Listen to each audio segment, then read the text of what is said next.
vous retrouve pour cette deuxième vidéo de mon guide de Dark Souls, dans la version Prepare to Die. Donc je vous retrouve juste après la création du personnage, hein, j'enregistre la vidéo à la suite, et nous allons faire cette vidéo, donc la première partie, la vidéo tutoriel. Donc pour ceux qui ont déjà joué, vous pouvez passer les deux premières vidéos sans aucun problème. Allez, c'est parti. Petite précision, je vais couper les cinématiques afin d'avoir les vidéos les plus courtes possibles, et vous, je vous invite fortement à les regarder pour comprendre un petit peu comment se passe le jeu. Donc là, nous nous retrouvons donc dans le refuge nord des morts vivants, avec on a un chevalier qui nous a jeté une clé, on va les retrouver. On récupère la clé des oubliettes, donc là on n'est pas équipé, hein. Sous la forme d'une carcasse, on a une petite épée brisée qui fait 0 dégâts. J'ai quand même mes boules de feu, c'est mon sort, mais je n'ai pas ma main de pyromancie pour les utiliser, donc là on peut rien faire. Donc on ouvre la porte avec la clé des oubliettes.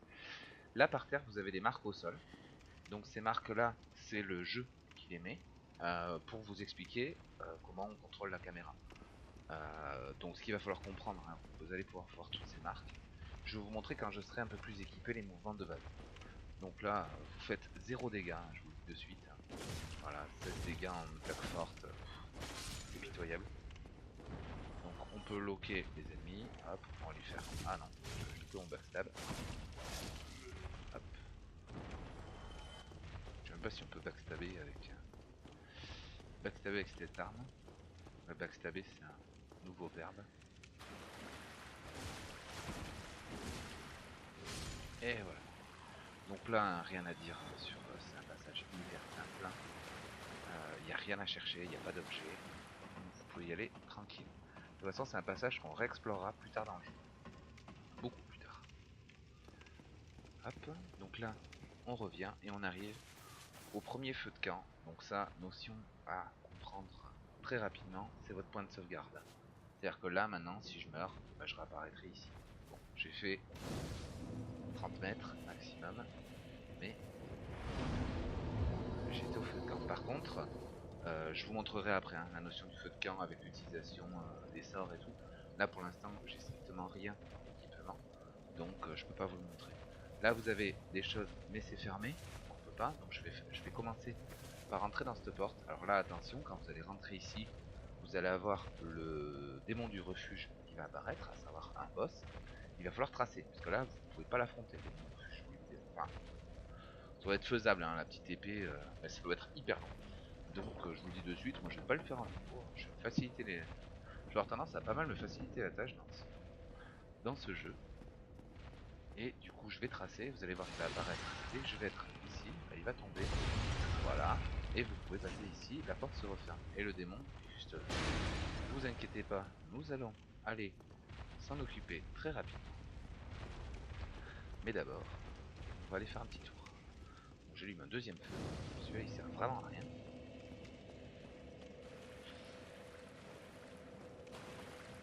Et là vous avez un archer. On va aller se planquer, on va prendre des flèches. On va récupérer la rondage fendue. Donc on va passer au menu équipement. Tac. Donc je vais pas passer 2 heures sur les équipements, sachant que j'ai rien. En haut, en fait, là sur ces deux cases là, vous avez les armes que vous pouvez avoir en main droite, là les armes que vous pouvez avoir en main gauche. Donc vous avez plutôt en général en main gauche les boucliers ou éventuellement la pyro, et en main droite plutôt les épées ou éventuellement la pyro pour nous aussi, ça dépend comment on veut faire. Ici vous avez tous les objets utilisables, je vais vous montrer les objets utilisables. Là vous avez tout votre set d'armure qui est là, donc tête, corps, épaules et jambes. Là vous avez les flèches pour les arbalètes, pour les flèches pour les arcs, les carreaux pour les arbalètes, et en bas vous avez les anneaux. Très important là, sur l'anneau, pour l'instant on n'en a pas, donc je viens pas dessus. Mais en fait, au niveau du consommable, en fait vous aurez, quand on aura un consommable, si vous voyez la barre en bas à gauche là, avec les boules de feu, mon épée, mon bouclier, le consommable sera en bas. Donc on pourra l'utiliser en appuyant sur la flèche du bas de votre pad. Je sors de là. Du coup je peux me protéger maintenant. Hop. Et vous voyez, en fait, dès qu'il me met un... Merde, c'est barré. J'ai oublié ce détail. Je vais vous montrer juste après. Hop, je vais récupérer ma hache légère qui était dans mon set de départ. Du coup, je vais pouvoir l'équiper. Vous allez voir qu'en termes de dégâts, donc je passe de 20 à 80. Déjà, c'est pas du tout la même. Je vais faire beaucoup plus de dégâts. Et je vais vous montrer cette notion. Alors, première notion des boucliers. Par contre, ça c'est très important. Tac, modifier l'affichage. Si vous regardez... Non, c'est pas du tout ça que je veux voir. C'est... Merde. Voilà. Ici. Si je regarde le pourcentage de réduction de dégâts physiques, je suis à 65. C'est-à-dire que magique à 55, feu à 10, électricité à 45, et j'ai un équilibre à 30. À quoi correspondent ces statistiques? C'est très très important de le comprendre, surtout au niveau du bouclier. Je crois que je suis en train de me faire canarder, mais bon bref, c'est pas grave. Le pourcentage de réduction de dégâts physiques, ça veut dire que quand l'archer là, il va me balancer une flèche, si je pars avec mon bouclier, je ne parerai que 65% des dégâts qu'il va me faire. Si par exemple, il m'enlève 10, je vais me retrouver à encaisser 3,5. Je vais quand même encaisser des coups, même protégé derrière mon bouclier.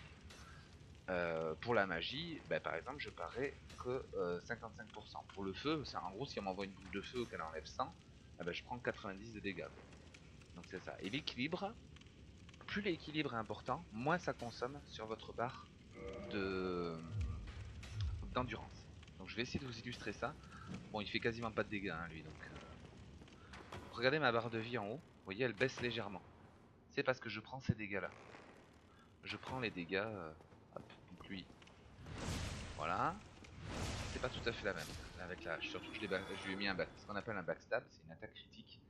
Donc il y a deux types d'attaques critiques. Le backstab, ce que je viens de vous montrer, et le contre. C'est-à-dire que si vous contrez au bon moment, quand on vous attaque, vous pouvez faire une animation et puis lui faire un gros coup hyper critique qui fait gaver de dégâts. Donc plus vous privilégiez le backstab et tout, plus c'est important. Donc traverser la fumée, en général c'est signe de boss. Là en l'occurrence, ça ne l'est pas. Hein. Et là vous voyez, on voit le chevalier, si vous avez regardé la cinématique, on voit le chevalier qui vous a donné la clé. Alors, vous pouvez commencer à aller fouiller. Sauf que là, vous avez un objet qui est tout en haut de ces escaliers. Vous ne pouvez pas l'atteindre pour l'instant. Il vous faudra une clé qu'on aura plus tard dans le jeu. Donc ça, quand vous voyez des objets par terre avec comme une âme qui sort, c'est des objets. Donc on ira les voir un peu plus tard. Donc là, nous avons ce chevalier qui s'appelle Oscar, Oscar d'Astora. On y reviendra. Tout ce qui est Astora, vous allez voir qu'on va avoir toute une partie. On va pouvoir ouvrir le premier raccourci du feu. À savoir que si j'ouvre cette porte là, je me retrouve au premier feu où on avait vu notre ami le démon du refuge. Je peux aller me reposer au feu éventuellement. Ça sert pas à grand chose, mais je peux y aller. Et maintenant, nous allons remonter. Vous pouvez courir en laissant un pied sur rond. Ici, dès que vous allez monter là, vous voyez, il y a une boule en haut. Elle va vous tomber dessus. Donc, vous montez un petit peu et vous vous décalez ici. Et beaucoup moins qu'avec la boule. Là, ça a fait un trou dans le mur. On va aller tuer l'ennemi qui est en haut. Coucou. Vous voyez la notion, hein. Hop, la perte de vie à cause du bouclier qui est pas à 100% physique. C'est relativement chiant ça. Donc un de nos buts, hein, ça va être de trouver un bouclier 100% physique. Je vais aller voir Oscar. Voilà, il parle. Pareil, hein, les dialogues. Hein. Je vous expliquerai un petit peu ce que je fais, mais donc là vous répondez oui, mais je vais pas passer 2 heures sur les dialogues. Voilà, donc là il nous explique un petit peu ce qu'il va falloir faire. Il va falloir sonner des cloches, et il va nous donner surtout la fiole d'Estus. Ça, et la clé des morts vivants au deuxième étage. Je vous assure que ça va être hyper important, la fiole d'Estus. Voilà, donc là il nous dit merci. Et dès qu'on va partir, il va mourir. Voilà, là il est mort, on va récupérer des âmes. Vous voyez, il meurt, et on récupère 100 âmes. Voilà. Donc là, le consommable, vous l'avez vu apparaître en bas, là, la fiole avec 5 fioles d'Estus. Ça va être notre façon de nous soigner. Donc super important. Et là du coup il nous donne une deuxième clé, celle-ci pour ouvrir la clé. Alors ici vous allez avoir votre main de pyromancie ou votre autre équipement, si vous êtes mage vous allez récupérer votre bâton, ainsi de suite. Hop. La flamme de... pardon, pas la main, la flamme de pyromancie. Hop. Donc là ça va être Dark Souls, ça va être connaître les attaques des ennemis et rester à distance, les esquiver. Bon, eux ils sont pas dangereux, hein. Vous voyez. Et du coup pouvoir placer votre coup quand vous voulez. Bon, vous essayez de faire en sorte que l'ennemi soit pas devant quand vous tapez. Vous passez derrière, vous pouvez mettre vos coups. Et donc Dark Souls ça va être que ça. La gestion de la distance, la gestion de plein de choses. On y reviendra petit à petit. Donc moi j'ai ma main de pyromancie, je vais la mettre en main droite. Comme ça, je peux utiliser mes boules de feu. Alors je vais aller vous montrer. Oh, je vous montrerai après. Je vous montrerai juste après ça. Parce que c'est pas la peine d'aller se reposer au feu, on va perdre du temps pour pas grand chose. Donc ici, on a deux autres ennemis, dont un archer. Vous voyez, hop, là je prends des dégâts. L'idéal c'est de tuer cet archer en premier. Là je fais que des attaques fortes. Je peux faire des attaques plus légères, enfin des backstabs. Là, vous avez le boss, on va aller le voir dans pas longtemps. Ici vous avez un ennemi un peu plus costaud parce qu'il a épée et bouclier, donc attention. Au premier coup ça peut surprendre, vous voyez. Il me fait des dégâts quand même, hein. Ah, je l'ai pas tué. Là je l'ai tué. Hop. Et là, vous pouvez pas y aller. Donc c'est là où on reviendra plus tard. Hop. Je vais me soigner un petit peu. En appuyant sur carré. Ça permet le carré ou la croix si vous êtes sur Xbox. Hein, ça vous permet d'utiliser vos consommables que vous avez en bas. Donc là maintenant nous allons nous occuper du boss qui est juste en dessous. On va traverser la fumée et je vais vous expliquer un petit peu comment on le tue. Donc là vous le loquez. Et là vous lui faites déjà une énorme attaque. L'entrée c'est ce qu'on appelle une attaque sautée. Hop, vous restez bien derrière votre bouclier. L'idéal c'est de lui tourner autour. Voilà, là vous lui tournez autour. Alors avec la pyro c'est une boucherie. Peut-être pas y aller que à la pyro parce que c'est vraiment violent. Je vais y aller à la hache si vous n'avez pas pris cette classe. Hop, vous lui tournez autour. Et en fait il peut rien vous faire. C'est catastrophique. Vous faites des petites attaques rapides si vous avez un peu peur. Faut juste faire gaffe. Là il me la fait pas l'attaque.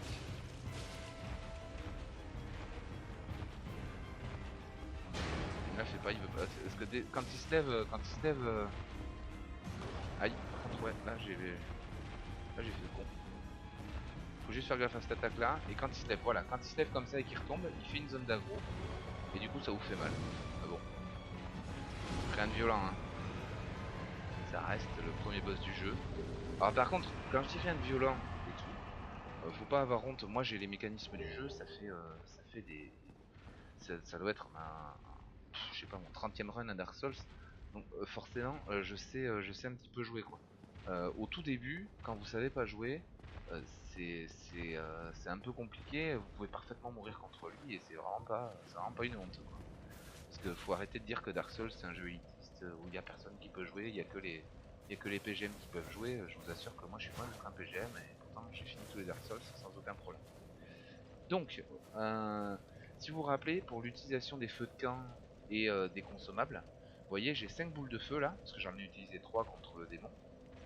Et j'ai utilisé une fiole d'estus avant d'aller contre lui. Si j'utilise une autre fiole d'estus là pour remplir ma vie à fond, je suis plus qu'à 3. Et dès que je vais aller me reposer au feu, hop, je vais pouvoir récupérer mes 5 utilisations de fiole d'estus et mes 8 boules de feu. Donc c'est ça, et en plus toute ma vie bien évidemment.